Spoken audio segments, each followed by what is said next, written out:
Hi friends, how are you? We'll begin with the Israel and Hamas war, जो still अभी भी काफी intensified है, and even the यमन के अंदर जो ईरान backed terrorist हैं, they are also like they are also threatening Israel और वो भी इसराइल पे अटैक कर सकते हैं. That is the news. But on the same side, जो uh, हमें ये देखना है, बाय द वे हमें what we have to see is कि ईरान इसमें से डायरेक्टली इन्वॉल्व ना हो. तो दैट इज देयर. और इसराइल को जो पहले सपोर्ट मिल रहा था that also has been reduced because उन्होंने कुछ गाजा के कैंप्स में भी अटैक किया था और हॉस्पिटल में भी अटैक किया है. तो that is we have to just take a note. हमें स्टॉक पॉइंट ऑफ व्यू से सिर्फ क्रूड के बारे में देखना है. और मैं आपके साथ नेक्स्ट सैटरडे को जेन टेक्नोलॉजीज फुल डिटेल में लेकर आऊंगा. That is a defence stock. It's an anti drone system and simulators. तो ये तो एक वॉर की बात थी. चलिए वॉर से बातें हैं एक अच्छी न्यूज़ की तरफ कि यूएस फेड ने अपने रेट्स को नहीं बढ़ाया है. इट मीन्स कि अब उन्होंने जो उनके रेट्स हैं उनको होल्ड किया है. इससे देयर इज अ इंडिकेशन कि आगे अब यूएस ये रेट नहीं बढ़ाएगा. और अगर यूएस रेट अपने नहीं बढ़ाता है तो जो यील्ड है दैट विल बी रिड्यूस्ड. जब यील्ड रिड्यूस होंगी तो जो पैसा यील्ड्स में जा रहा है वो पैसा इक्विटी में आएगा. And that is the reason आप कुछ पॉजिटिव भी देखेंगे मार्केट्स के अंदर, यूएस के अंदर या इंडिया के अंदर या ग्लोबल के अंदर, because we'll be getting the money from that yield to the equity. And I think कल भी वो 300 पॉइंट्स या 350 पॉइंट्स कुछ डो जोन्स ऊपर था. आज भी definitely it was a positive start. तो that is a good news. और एक बार अगर यूएस डॉलर अगर रेट नहीं बढ़ा रहा है तो डेफिनेटली जो यूएस डॉलर है दैट विल बी वो थोड़ा-सा हल्का होगा. It will not be that much strong. और फिर सिंस ये कमोडिटीज़ के साथ डायरेक्टली लिंक्ड है, तो we can definitely buy more of commodities. So you will see a good jump in commodity stock as well. That could be there.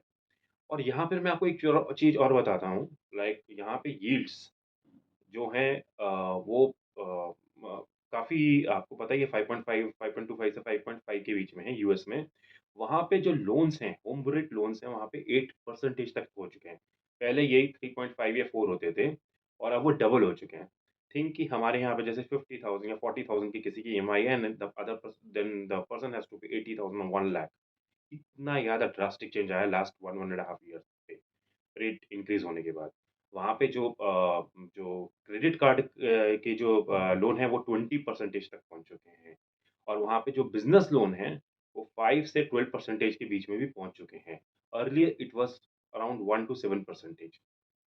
और वहाँ पे इवन एजुकेशन लोन भी 5.5% है. तो drastic what I am telling you कि यहाँ पे rate काफ़ी ज़्यादा इंक्रीज हो चुके हैं. और इसका एक और भी नेगेटिव ये हो सकता है कि they can fall into recession. Growth भी कम होती है, इससे रिसेशन पे भी जा सकते हैं, though they are trying to hold their inflation. But so far right now it's good news. Yes, ये थोड़ी-सी गुड न्यूज़ नहीं है इनके मतलब कि कहीं जैसे हमारे जो लेंडर्स होंगे वहाँ पर, उनके लिए डेफ़िनेटली जो हाई लेवरेज्ड होंगे, डेफ़िनेटली उनके लिए कॉस्ट ऑफ फंड्स काफ़ी ज़्यादा होगा. So for them, like at least it's a news कि इसके आगे वो नहीं बढ़ेगा. That is there. एंड जब भी इन्वेस्ट करें तो डेफिनेटली डेट जरूर देखें. उसके कॉस्ट ऑफ फंड्स क्या है, सारे इंस्ट्रूमेंट्स की कॉस्ट ऑफ फंड, चाहे वो डिवेंचर्स हो, एक्सटर्नल बोरिंग हो, इंडिया इंटरनल बोरिंग हो. You have to watch out like 6-12% everything. और उसके बाद नोटिफिकेशंस रेगुलेशंस नोटिफिकेशंस में ये हमेशा देखें वो कि टाइमली पे रीपे आपकी कंपनी कर रही है या नहीं कर रही है. दैट्स वेरी इंपॉर्टेंट टू सी. अच्छा, अब मैं आपसे ये बात करूँगा कि अभी-अभी इसमें एक ये तो हो गई ग्लोबल की बात, अब करते हैं इंडिया की बात. इंडिया में जो जीएसटी का रेट आया है, वो आया है जीएसटी जो कलेक्शन आया सॉरी जो सितंबर में वो आया है 1.72 लाख करोड़ रुपीस. एंड ये काफ़ी अच्छी फिगर है. और इसको मैंने थोड़ा-सा अंदर डेप्थ में जाके स्टेट वाइज़ देखा था, महाराष्ट्र, तमिलनाडु में इसकी ये काफ़ी अच्छा इंक्रीज़ के साथ भी हुआ है 1 ईयर बेसिस पे. इट मीन्स क्योंकि महाराष्ट्र, तमिलनाडु पे ऑटो की कंपनीज़ हैं. So I was analysing from that point of view और autos are doing good also. तो दैट इज़ द रीज़न कि they they have done it well. So बाकी भी काफ़ी स्टेट्स हैं जिन्होंने वेल किया है, बट ये 2 स्टेट्स मैं जस्ट आपके सामने बताना चाहता था। इससे क्या होगा कि आपकी हमारी गवर्नमेंट की जो फाइनेंशियल डेफ़िसिट होगी, वो फिस्कल डेफ़िसिट होगी, वो definitely it will be in control. और कैपिटल एक्सपेंडिचर में government can do more of capital expenditure. हालाँकि यू गाइज़ नो ये स्टेट का ये this is the period of election, तो गवर्नमेंट अपनी कुछ जो रेवेन्यू है, उसमें से डेफ़िनेटली कुछ मतलब सब्सिडी केस में या कुछ ग्रांट्स भी दे सकती है। अभी रिसेंटली वी हर्ड दैट कि ये होम लोन्स ये लोन्स भी 3 टू 5 परसेंटेज जो रेट होता है उसको सब्सिडाइज़ भी कर सकती है for certain sector of people like 10 lakh या 20 लाख से कम का लोन। तो उसमें 3 से 5 परसेंटेज का सब्सिडाइज़ कर सकती है। जैसे जो 11% पे कर रहा होगा, अगर उसको 3% करते हैं तो वो 8% पे करेगा। अगर उसका लोन 10 या 15 लाख से कम है। But this is the news and they are having a 70 to 80,000 crore for that. और एंड अगर ऐसा होगा तो 3 परसेंटेज अगर किसी के पास बचेगा तो definitely they will put back into the economy और maybe they can buy something two wheeler और something for the durable goods और व्हाटएवर। तो डेफिनिटली ये इलेक्शन का टाइम है तो these things may happen. So we have to watch that also. एक और भी न्यूज़ आई है कि एआई जॉब्स जो जो आईटी के एआई जॉब्स हैं, वहाँ पे 16 मिलियन लोगों को ये लोग रीस्किल वापस से स्किल देंगे या अपस्किल करेंगे, ताकि वो एआई जॉब्स कर पाएँ और 4.7 मिलियन पीपल को एआई जॉब्स में ट्रेन करेंगे। सो इससे friends we are getting a very good opportunity कि हमें जो एआई में काफ़ी बड़ी जॉब की jobs will also come. It won't be threat also. तो ये दैट इज़ अ न्यूज़। तो still they are evaluating till to 2027 इतनी सारी जॉब्स एआई के थ्रू भी आएँगी। और रिसेंटली हमारे जो चाइना में कल ही जिनपिंग हैं साहब हैं, व्हाट ही हैज़ टोल्ड कि अब वो लोग वन चाइल्ड पॉलिसी से मूव होकर they will have 2 child policy और 3 चाइल्ड पॉलिसी एंड उसके लिए वो इंसेंटिव्स भी देंगे, financial incentives if you will have 2 child और 3 child policy. Uh, we I think we discussed on that कि एजिंग पॉपुलेशन चाइना में काफ़ी हो रही है, उसका असर इंडिया में डेफिनिटली लेगी अगर आप पहले के प्रीवियस वीडियोज़ देखेंगे।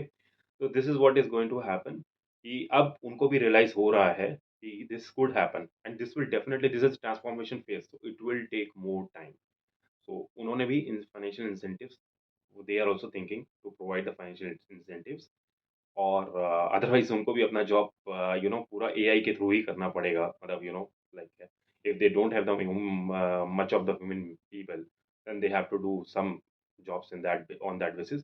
हालाँकि एक चीज़ और मुझे मतलब समझनी है कि if they want to have 2 kids और 3 किड्स, लेकिन वहाँ पे तो अनएम्प्लॉयमेंट ही 30-40% है। वहाँ पे अगर देखेंगे आप तो वहाँ पे तो मैंने लास्ट टाइम भी बताया था कि प्रॉपर्टी के क्राइसिस चल रहे हैं, बैंक्स में इश्यूज़ हैं। तो how he they are going to have the second and third how the the families over there will go for the second and third kid. So ये एक क्वेश्चन मार्क है, but let's see how it will happen. Yeah and हमने El Nino के बारे में discuss किया था एक जगह का जैसे टेम्परेचर अगर वार्म हो जाता है, तो it will impact the crop cultivation and all that. वो कहीं-कहीं जगह पे होना भी शुरू हो चुका है। जैसे कि अगर आप देखेंगे तो जॉर्जिया में पीचेस लगते हैं और समर में लगते हैं, लेकिन वहाँ पे जब उन लोगों को लगा था कि पीचेस लग रहे हैं, समर भी आ गई है, बट इमीडिएटली वहाँ पर कंप्लीट वेदर ड्रास्टिकली चेंज हुआ था और इट बिकेम काफ़ी ठंडा वेदर विंटर का हो गया था और उससे के सारे पीचेस वो क्रॉप्स डिस्ट्रॉय हो गई थी। सेम थिंग ऐसे कॉफ़ी देखते हैं, अरेबिका हो, रोबस्टा हो, उसकी भी कल्टीवेशंस अब जो हो रही है, वो धीरे-धीरे कम हो रही है और कहीं-कहीं जगह पे क्या हो रहा है, मैं आपको बताता हूँ।